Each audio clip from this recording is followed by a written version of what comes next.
Welcome to Eye on Business. I'm Stan Zygmunt, Director of News and Media Relations at the University of Scranton. My co-host is Christine Donilo, Associate Dean for Continuing Education at Luzerne County Community College. And our guest today is Colonel Ron Alberto of the Toby Hanna Army Depot.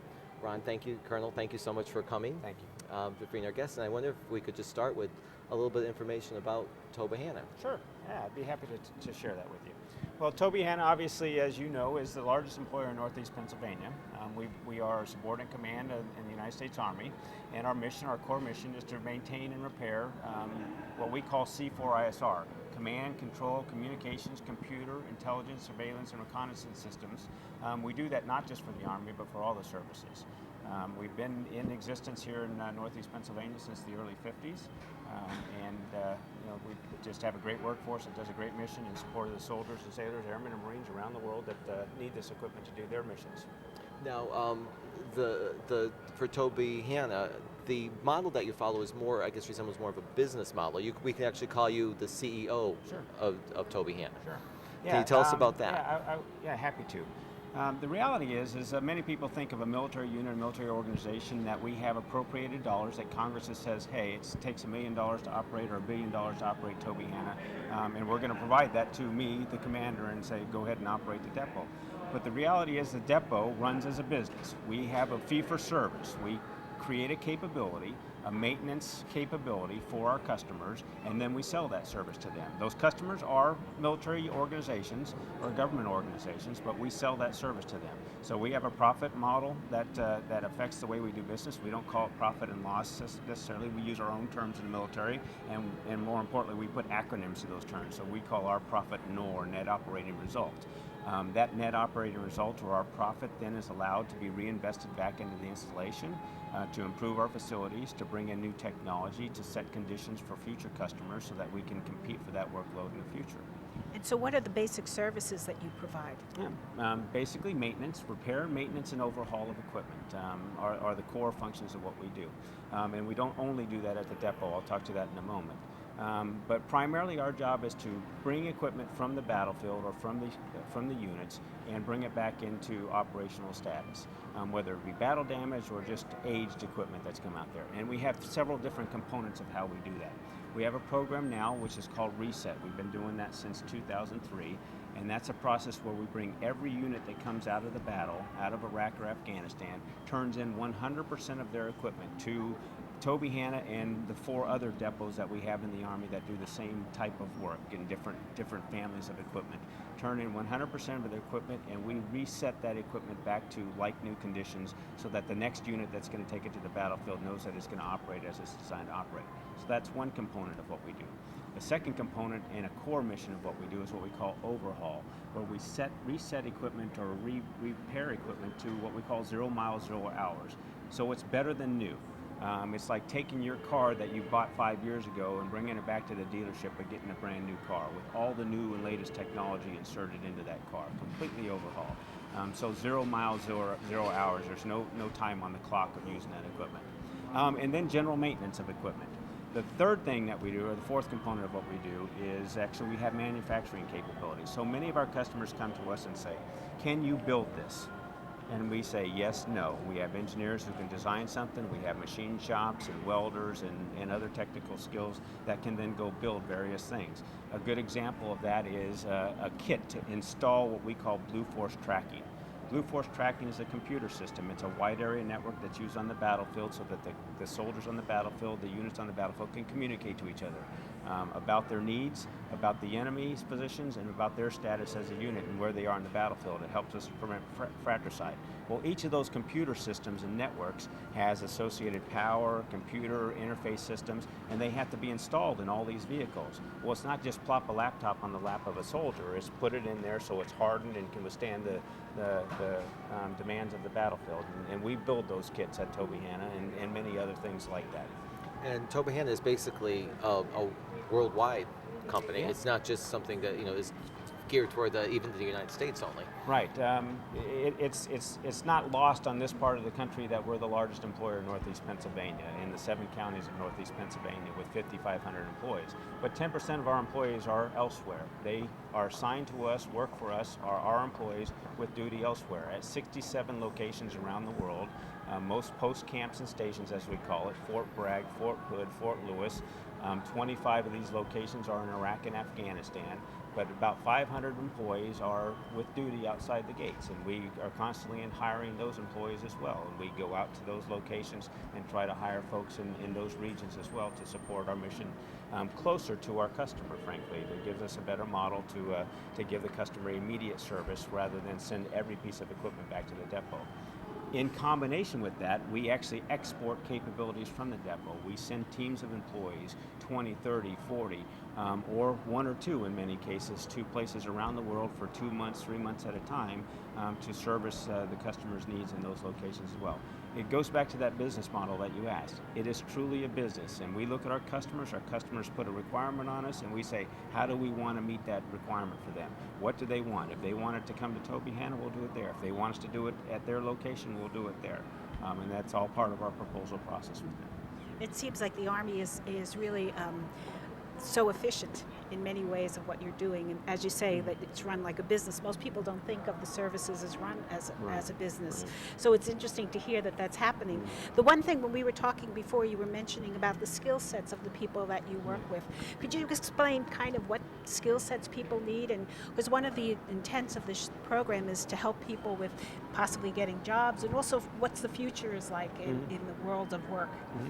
Well, if you think of us like any other large business, and I would say that 5,500 employees is a pretty large business, certainly around here, we have a sundry association, a spectrum of skill sets out there.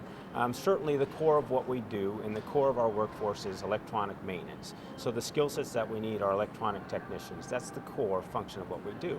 But as a business, we have all the other aspects of a business. We have resource management, we have personnel management, we have business management, we have economic development, and all those skills that you need to run the overhead aspects of what we do as a business. We have facilities management to maintain our infrastructure. We have public affairs folks that communicate to our customers or to the community for us. So all the skills that are out there that you would think in a normal business are ours, from business degrees to marketing degrees, and then of course the core center of gravity is electronic maintenance skills, and then machining skills, welding skills, and those types of things. And to stay with the business model too, your facility has actually won a lot of awards, some very prestigious awards for manufacturing because of how effectively you implemented the manufacturing process. Can you tell us a little bit about some of the things that you do? I think lean manufacturing, Sure. you're on the cutting edge for that? Sure. Well, not just Tobyhanna, frankly, but the 4 other depots in the Army as well have aggressively taken on lean manufacturing as a core component of us being successful and remaining competitive in the marketplace that we have to remain competitive in. Frankly, we compete with industry. We compete with the private sector, so we have to acknowledge that in our processes and go after efficiencies that come with lean manufacturing. So we spend an inordinate amount of energy eliminating waste in our processes, making ourselves more efficient to, again, remain competitive in the marketplace that we compete in. Along with that, we have been very successful in competing in various awards categories. Probably the most notable is a thing called the Shingo Award, which is run out of Utah State University, named after a prominent scientist and professor of business in Japan, who talked about the aspects of lean manufacturing. And this is you aren't competing against other institutions, you're competing against a standard to win these awards. But it is the holy grail. Many of it call it the Nobel Peace Prize equivalent of lean manufacturing, but it's something that we're very proud of, and more importantly, what it says for me and it says for Tobyhanna, because this is not about Ron Alberto or anybody else at the depot, this is about the workforce that have embraced this initiative to become more efficient, understanding that we have to remain competitive. It goes back to the business model you asked. Many people say, oh, you're the government. The government's always going to be here and someone's going to always fund you. Well, that's not the case. And when I talk to my new employees, I talk to our workforce, I tell them, We could go away just as easily as we can stay here. We can grow or we can shrink. We can, and it's all about looking out to the future and seeing what conditions we need to set to be aggressive in our marketplace. Now, I know you do a lot for the community, for all throughout northeastern Pennsylvania, but also I don't know if I'm assuming a lot of people realize the economic impact that Tobyhanna actually has on this area. It's 2.7 billion. This is not how million, billion. Billion. This is how I describe We're it. talking bees these days. We are basically $1 billion a year business. We've grown from about $500 million 2.5 years ago when I arrived here to about $1 billion a year business. And what the Northeast Pennsylvania Alliance, these are not our numbers, they aren't some cookbooks, Northeast Pennsylvania Alliance has said for us is that for about every dollar that we invest at the depot, that we spend at depot, we have about a $2.50 to $3 return on investment back into the community. That's goods and services that we buy as a business, that's goods and services that our employees buy as they live and work in the community, and then of course any contracts that we award to local businesses to sustain our facilities or to come in and do part of the work or augment our workforce. So all that has a tremendous impact to the 7 counties in Northeast Pennsylvania, and we're proud to be a great partner in that effort because it's important that we recognize that. And we frankly spend a lot of energy nurturing that relationship because we are inextricably linked to the people that come out of this part of the country. And without that partnership, we can't be successful.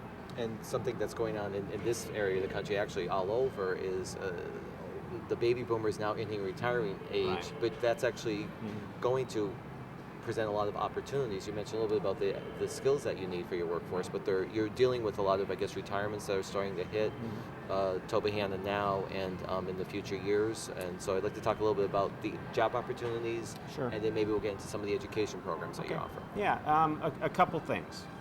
A business of this size, 5,500 employees, has a natural evolution or execution of its hiring program. We have folks who retire every year, about 400 a year cycle out. So 8 to 10% move out of our ranks every year. Part of this is because in the 70s there was a freeze on the growth of depots across the Army for reasons that were political in nature. So we've been living through that, and we've had this freeze of growing our workforce that has held everybody at a current rate. And we had a big hiring activity in the 70s, and now they're all basically coming of retirement age. Now, as I told Congressman Kanjorski the other day, just because you're retirement eligible doesn't mean you're going to retire, and most don't, frankly. And in today's economic environment, it makes it an even more difficult decision. But the bottom line to your question is we do hire every year. I just met with a new employee group on Monday morning, and I meet with every one of them. 40 new employees coming in, all disciplines from management to secretarial staff to technical staff to security staff, all captured in this one class. But every week we have classes of that nature to bring in our new workforce. So there are plenty of opportunities, and if I do my job properly and the management team does their job properly and we continue to grow the business, beyond replacing retirees, will be growing new requirements as well, and we take that obligation very seriously. One of the things, because of, as Stan said about the baby boomers that are retiring and now probably won't be retiring, there has been a big emphasis and a lot of work done in different educational institutions about the plus 50 generation and what their next steps will be. And some of it is even working like part-time. So I don't even know if the depot looks at that where somebody can retire and then come back again. But that's kind of something that's happening in industry because there's all of that knowledge base that may leave when these people are going. Well, there's a couple things to address that question. We look at all the tools out there within the workplace to maximize our ability to deliver our goods and services. Some fit our model and some don't, frankly. So I won't say that everyone part-time work or others, but we have, in one case I'll give you that we have 2 secretaries who job share. So they work half a week each. That works brilliantly for that leadership team and those 2 secretaries. There's other opportunities. Now in the industrial part of what we do, that gets more and more difficult because it is a very technical skill. And once we train these folks on working on specific high-tech systems, it becomes a very perishable skill if they don't keep it up to date. It's not transparent. I lost my train of thought of what else I was going to share with you on that, but it'll come back to Well, me. actually, there's something that I do want to talk about. You have a student career experience program Sure. that you work with, I think, is it 11 or 18, 18, colleges in the 18 area? colleges in the area, right. And I think, again, there's the community colleges. I think you do a lot with Johnson, which Right. would be, again, the technical school, as well as the University of Scranton. So I know Right. you have a whole range, but you've been very successful with that program. You can tell us a little bit about that. Sure. Student Career Experience Program, we call it the SCEP program, so we give it a name. That's how we do things in the military, partly to keep everybody else confused. It makes us feel special. But that's a program that started in 2000 here. It was a recognition by the leadership team at the time that we need to start developing our workforce of the future and create an opportunity for folks who want to live and remain in Northeast Pennsylvania to stay here and have a suitable work environment and future. So what this program does is it allows us, working in partnership with these universities, to drive their curriculum to support our needs. And as we look out to the future, when I go out on my business trips and look to our future customers and say, what skill sets are we going to need to sustain your equipment versus the equipment we're sustaining today that may be older? We look to these colleges to help us fill that need. I think to this date we've had about 250 graduates, and most of them have been hired and have remained at the depot. And this is across all spectrums. It started out, frankly, as a technical program, but we've branched out into some of the softer skills of marketing, business management, resource management, personnel management, and those are providing us the resources we need as well. This year we have almost 100 students involved in that program across those 18 community colleges, technical schools, and full four-year universities. The program is actually quite brilliant, actually, and it's not something that I created, so I won't take credit for the brilliance. But what it does is it says you go to school, you have part-time work during the school year, you work full-time during the year, you have no guarantee of employment at the end of this process, so it allows us to see the development of these individuals. They have a mentor at at the depot to mentor them through the process and what we need, and we get to observe their skill set, the development of their maturity, and if they come out at the end of this thing with the GPA and the skills that we need, then we bring them on as full-time employees at the end of the process. So it's kind of a win-win for the community, for the schools, and for the potential employees that are out there. I think it's a very popular program too.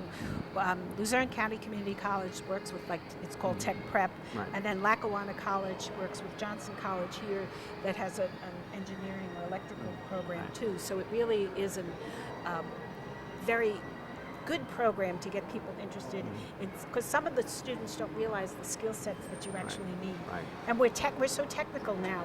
Years ago you could work someplace and not have a degree, where now you really need more of baseline technical skills and also the baseline math skills, and that some people don't seem to have these days. Right. Well, you absolutely need it in our environment, and I'll just go back to my earlier point that the technical skills of our employees is just phenomenal, and if you ever have the chance or opportunity to come visit us and walk the floor and you see the high-tech equipment that we're working on, the U.S. government makes a tremendous investment in our national defense, and what we do is provide the opportunity to take that investment in these different pieces of equipment, apply our skill set to increase the longevity of that equipment. When you invest in $1 million computer, today you buy a laptop for $800 at Walmart. Well, when you invest in $1 million computer that's going to do something for the military, you want to get $1 million worth of return on that, and we can extend the life of that system through this process. But these skills are very, very important. You mentioned math. I'll just hang my hat on that as well. Math is a core part of what we do, and for those young kids out there who may be watching this program or their parents, if they can encourage their kids just to stick with the math and get that foundation, whether they come to work for Toby Hanna or some other technical firm or some other firm, and it'll serve them well for the long haul. And there's actually another program that you do for the community where you focus on teachers from middle schools, actually, middle to schools bring and them high in school. and try and explain to them and give them some examples of the math that they need, so they can go back and talk to their students about why you need this, why this is important. Do you want to tell us a little bit about Sure. that? Yeah, let me frame this a little bit differently. One of the Okay. things that's interesting for me, not being a native of Northeast Pennsylvania, is a company as large as we are, as important as we are, as we've discussed, to the economic impact of the area, that so few people really know what we do, who we are, what we do, or even where we are in many cases. I mean, we're in the small town of Tobyhanna, as I say, population 200. I know it's bigger than that, but what I see outside my door is 200. So it's our obligation to share with the community, those that don't have the exposure of what we do, or may think that, oh, that's the Army, it's a bunch of guys in uniform, when it's only one guy in uniform, that this is what we do here. This is the capabilities that we bring to you, the taxpayer, and more importantly, this is something that is a job opportunity for you or your students in the future. But with that, here's the types of things we do, and here's the skill sets that we need. And as you go out as ambassadors, as teachers, as counselors, as developers of students out there, to be our ambassadors for us. You mentioned about the community colleges and the SCEP program, that it's really a win-win for us. One day I was driving my car through Scranton and I listened on the radio, and one of the community colleges, I won't name the name, advertised that we, can get you employment to Tobyhanna if you come to us and work with us. It's very important. And so it goes back to the basics. It's surprising how few people know what we do, even though we have 55 ambassadors out here who live in amongst many others, but don't get the full perspective of what we offer to the community as far as work. The most I think people hear about Tobyhanna is when there's a possibility that it might close, and then people say all those people are going to be leaving the area, or what's the Army doing to us? But I think it provides a service to the world, not just to this location, because as you said, you're all over the world, and so we think of the Army maybe as something that's a small business in this area, but in reality it's a global business that supports the world, not just Northeast PA. Right, and we take that part of our business very, very seriously. As a matter of fact, that's where we believe our growth is. It won't all be jobs right here in Northeast Pennsylvania. It may be jobs here that you will go travel 3 months out of the year to support. So that's all part of the equation that we look at. But you're right, it is a global business, and it is a business with our construct, of course, that's not doesn't exactly map the model of Walmart or Kmart out there. And I think also what the Army has done and what the services have done have provided the capabilities to be a global business, because you've developed so much technology that you can be here but do something Right. in Afghanistan. Right. So the services really do provide something that lots of businesses can't provide for the world. So it's a great thing. Any last words you'd like to talk about, because we're running out of time? Yeah. Let me just close by saying a couple things. First of all, thanks for having me today, and I appreciate the opportunity to tell our story and to expand the communication that needs to take place. A couple things. We are what we are. We've accomplished what we are because of the great employees and workforce that we have there. Colonel Alberto and the management team there don't make things happen.